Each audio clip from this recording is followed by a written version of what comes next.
السلام عليكم ورحمة الله وبركاته. ازيكم يا حبايبي؟ عاملين ايه؟ يا رب دايما تكونوا بخير. النهاردة هنعمل المحشي بطريقة سهلة وجميلة جدا، بس المرة دي هنعمله واحنا في مصر بقى. بس قبل ما نبدأ ونشوف المقادير نسمي الله ونصلي على الرسول وندعي لاخواتنا في فلسطين ربنا يرحمهم يا رب ويصبرهم. النهاردة معانا طريقة سهلة جدا.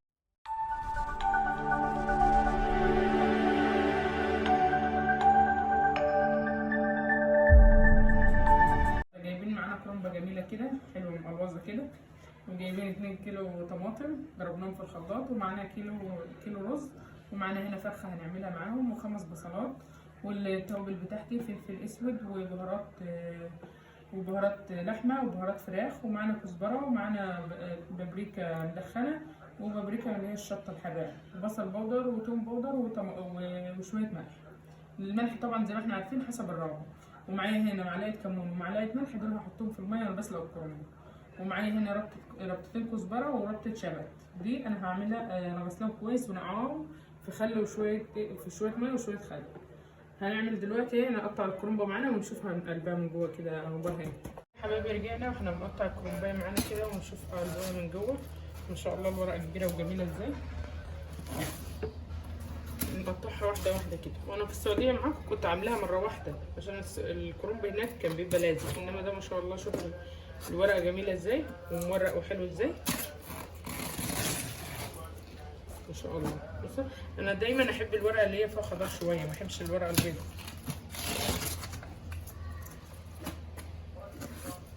اللي هي البيضة بتحس ان هي اتهرت قوي منك وانت بتتسلقي، مع ان انت بتكوني مطلعاها نص سليق كده، لكن دي ما شاء الله بتبقى ايه الورقة ماسكة نفسها كده وتعرفي تحشي وانت بتعملي الورقة. ما شاء الله الورقة جميلة وكبيرة وما شاء الله عاملة ازاي.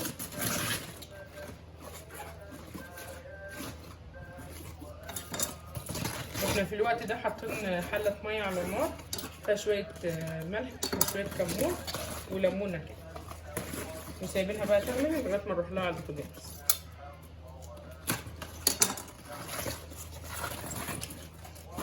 ما شاء الله الورقة جميلة ازاي.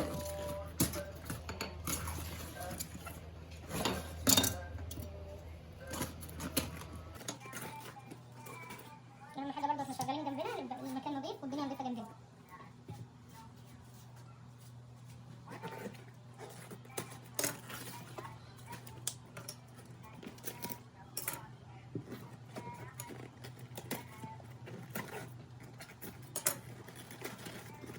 ونحاول نسلكها بالراحه كده عشان مفيش ورق يتقطع مننا. ما شاء الله كلها ورق جميله، ما فيهاش حاجه مزنبخه ولا كده، كلها جميله ما شاء الله. ورقها كله مورق ازاي وحلو.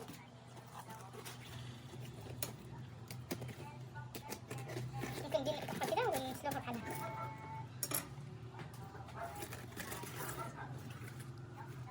شوفوا معانا بتطلع بكل سهوله ازاي.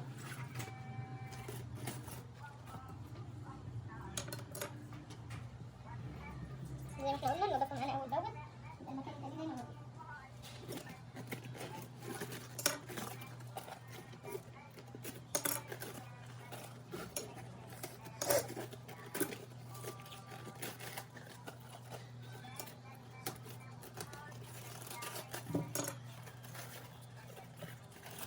ده ممكن بقى لو انت عندك برطمان مخلل وعايزه تحطيه في قلبه تحطه، عشان ده لونه موف خالص مش هينفع نعمله معانا. ده في ورق موف خالص، ده يبقى جميل في المخلل، يبقى طعمه تحفه. رجعنا مع بعض حطينا زي ما انا قلت لكم حاطه حله على النار فيها معلقه الكمون ومعلقه الملح والليمونه. وهنا هنجيب الكرنبه بتاعتنا، نجيب الورق الابيض الاول وننزله واحده واحده كده بالراحه.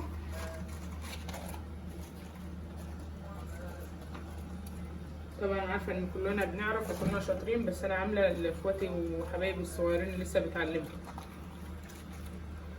يعني احنا الامهات ما شاء الله بنتعلم منها.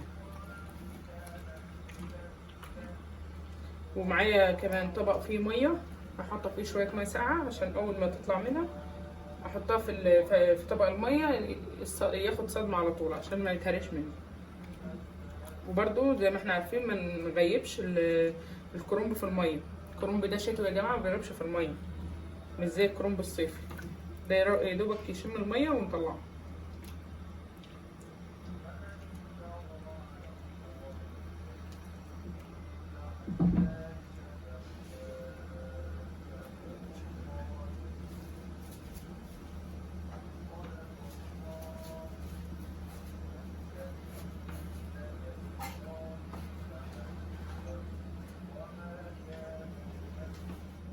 نشوف الكرنبايه كده نختبرها.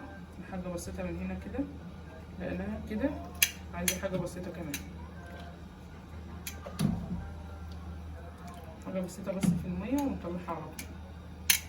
زي ما انا قلت لكم هنبدا نطلعها ونحطها في ايه، في طبق ميه. هقول لكم معايا اهو، ده طبق ميه ساقعه، احط فيه على طول الكرنبايه كده بحيث ان هي تصطدم على طول وما تتهرش مني.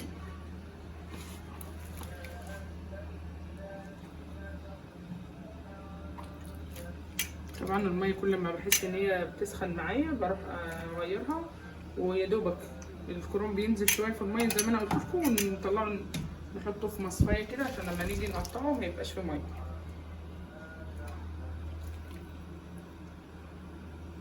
بسم الله ما شاء الله، زي العسل.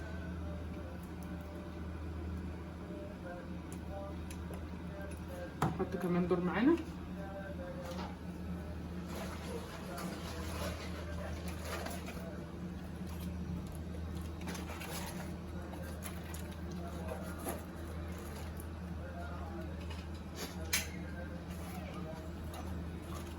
حطيت دلوقتي 3 ورقات حسب الورق بتاعنا والحله بتاعتنا. الحله بتاعتي كبيره، بحط كمان ورقه. وزي ما انا وريتكم كده يا حبايبي بنفس الطريقه، يا دوبك هياخد غلوه على النار زي ما احنا شايفين، وهنختبره بحاجه بسيطه كده. لا ولقيتي يعني انا مش عايزاه يبقى مهري، في قرمشه بسيطه كده، وبعدين نطلعه في طبق ميه زي ما انا وريتكم ونسيبه يتصفى، وهنرجع معاكم تاني بقى واحنا بنقطعه. احنا سايبين الكرنبه بتاعتنا تتسلق، وجبنا كمان حله على النار هنحط فيها حته زبده، حته سمنه. على فكره انا عندي الحلل التيفال والجرانيت زي ما انتم عارفين، بس انا بحب المحشي في الحلل الالومنيوم عشان محدش بس يقول لي انت عامله في الالومنيوم ليه. بيبقى احلى محشي تكليف الحلل الالومنيوم كده. معايا حته سمنه كبيره كده، ومعايا هنا كمان شويه زيت. عارفين تقليه المحشي بتكون عايزه زيت وسمنه كتير وزيت اكتر يعني. هنسيبهم هنا يدحوا معانا ونجيب البصل نقطعه. البصلايه بالطريقه دي بقى نقطع صغير كده. ما بحبش المحشي تقطع له البصل بتاعه في الكبه، بيبقى على الايد كده بيبقى جميل ويبقى ليه نكهه حلوه.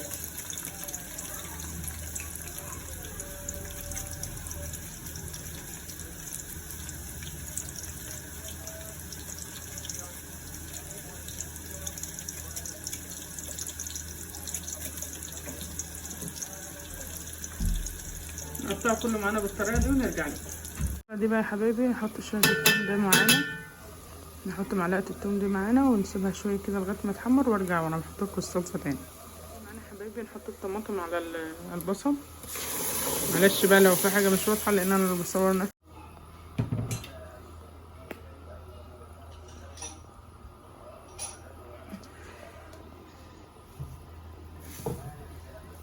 في المرحله دي بقى نجيب شويه سكر ونحطهم برضو على ما الطماطم بس تاخد غلوه معانا. هنا يا حبايبي جبنا حله على النار سخناها كده، سيبناها تسخن شويه من غير زيت ولا اي حاجه، وحطينا فيها الفراخ تتشوح شويه وشويه البهارات كده وشويه البهارات الفراخ وشويه فلفل اسود وشويه لسه ما حطيناش ملح يعني، وحطينا شويه بهارات بتاع ورق لوري وحته جزريه كده وبصلتين. ونجيب الطماطم معانا نضربهم في الخلاط، طماطمتين كده ضربهم في الخلاط بيدوا طعم احسن من انك تحطها صحيحه. واجيب برضو الملح احطه معايا.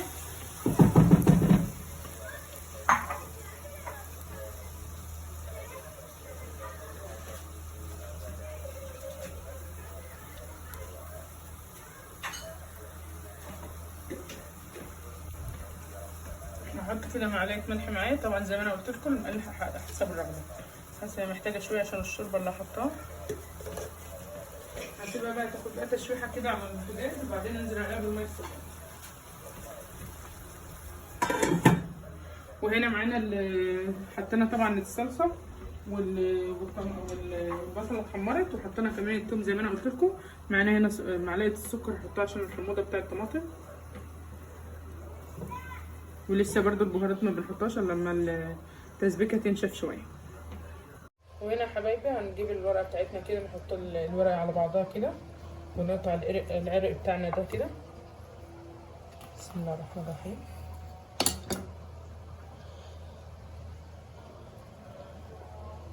نجيب الورقه بتاعتنا نلفها كده زي الرول كده،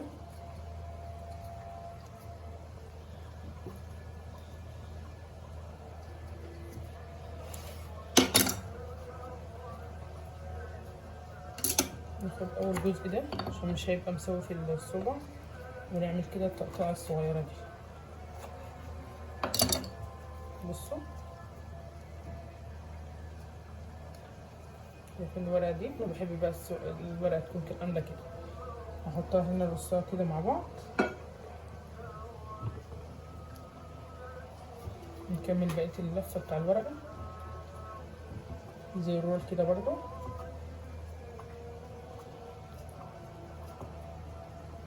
طبعا عارفه ان كلنا شاطرين وكلنا ما شاء الله علينا في بيوتنا، بس احنا ايه بنتعلم مع بعض كده. ودي برضو كنت عاملاها، كنت شايله العرق منها، بس دي انا هحطها في ايه.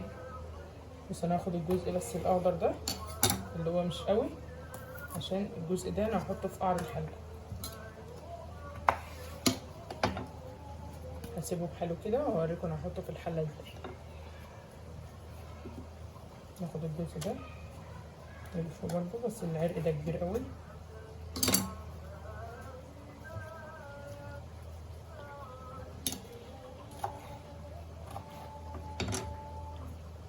انا مبحبش يا جماعه الصباع كده. طبعا الورق الابيض هيبقى برضو هعمل معاكم واحده بنفس الطريقه دلوقتي.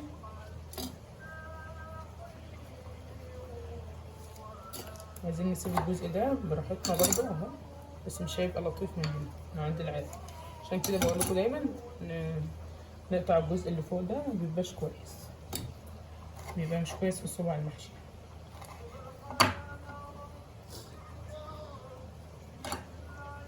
نعمل مع بعض ورقه بيضاء كده زي ما انا قلت لكم برضو. نجيب الورقه على بعضها، نشيل العرق كده. سهل جدا ازاي. وعشان ما غيبناش الكرنب في الميه، ما شاء الله ورقته متماسكه جدا ازاي. ده النتيجه دي تطلع معاكي احلى صباع محشي. وهنشوف مع بعض برضو المحشي واحنا بنلفه واحنا بنغرفه برضو، هتلاقيه مفيهوش صباع مفروض. بس احنا اتعودنا مع بعض احنا بنشيل الجزء اللي فوق ده عشان ورقه صغيره، نقسم الورقه اتنين. انا بحب ارص الورق الابيض لوحده والاخضر لوحده. عشان الاخضر هوريكم انا بعمله ازاي دلوقتي.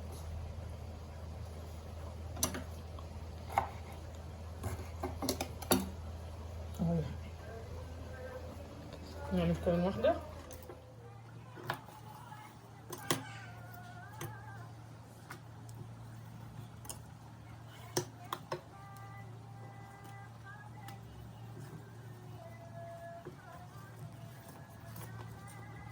وهنا يا حبايبي التسبيكه بتاعتنا اتسبكت خالص اهي. عايزه برضو شويه كمان، بس في المرحله دي هنحط البهارات معانا. البهارات بتاعتنا هكتبها لكم تاني في صندوق الوصف.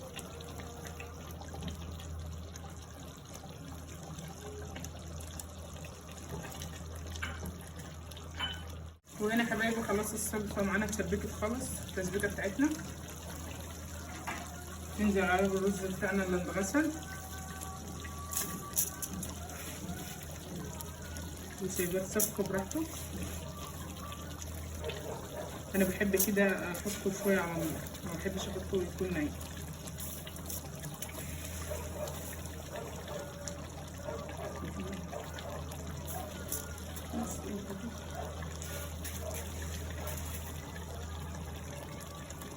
الرز بتاعنا اهم حاجه يكون الصلصه اكتر من الرز عشان تدي معاك طعم جميل للمحشي. انا هخليها بس تاخد غلوه كمان على النار في بعضها كده، وبعدين انزل عليها بالشوربه ونطفي النار ونمشي مع بعض. هنا يا حبايبي حطينا الخضره نقلبها شويه مع بعض كده، والرز معانا نشف في قلب التسبيكه. هنطفي النار دلوقتي ونقلب كويس جدا كده.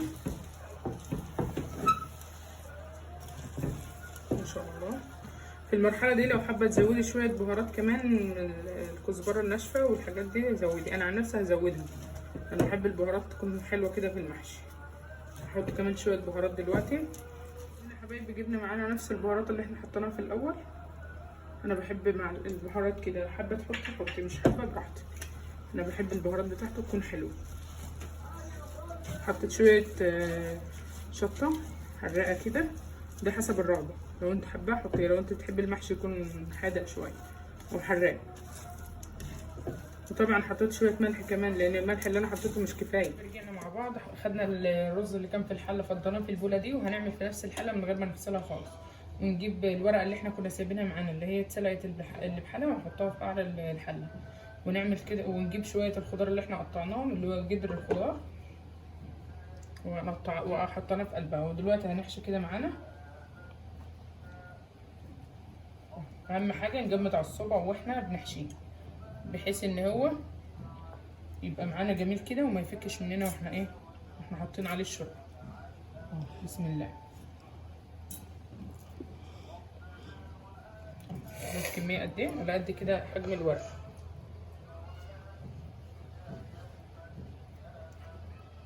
شوف ما شاء الله الصبع صغير وحلو، بس انا مبحبش المحشي يكون صبع صغير كده. نعمل كمان صبع معاكم.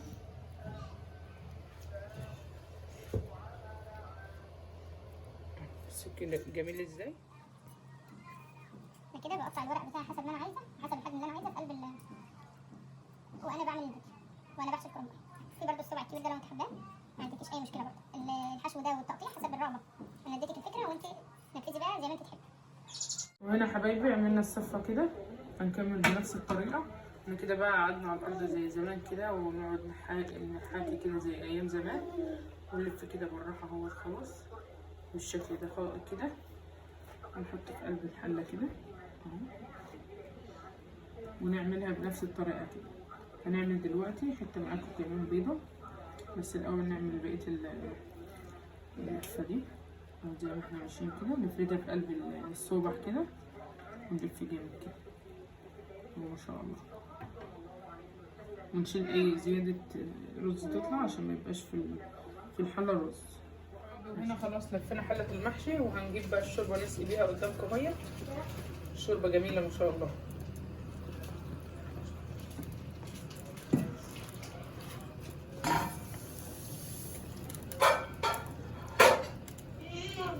واحنا بنعمل الحله كده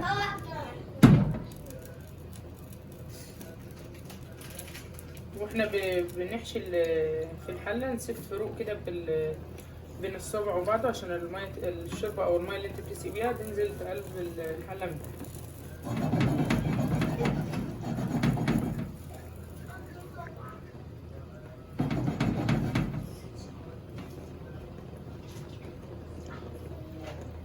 كده كانت تمام جدا، مش هنحط ميه اكتر من كده. هنغطيها دلوقتي ونسيبها بقى براحتها لغايه ما تاخد بالها، ونرجع معاكم تاني لغايه ما تيجي بقى تتشرب. ما تاخد كمان غلوتين 3 كده نوطي على النار. ارجع لكم تاني. انا حبايبي خلصنا اكلتنا وان شاء الله تعجبكم. وما تنسوش في اللايك والاشتراك في القناه وتفعيل زر الجرس عشان يوصلك كل جديد. واشوفكم على خير الفيديو الجاي. مع الف سلامه.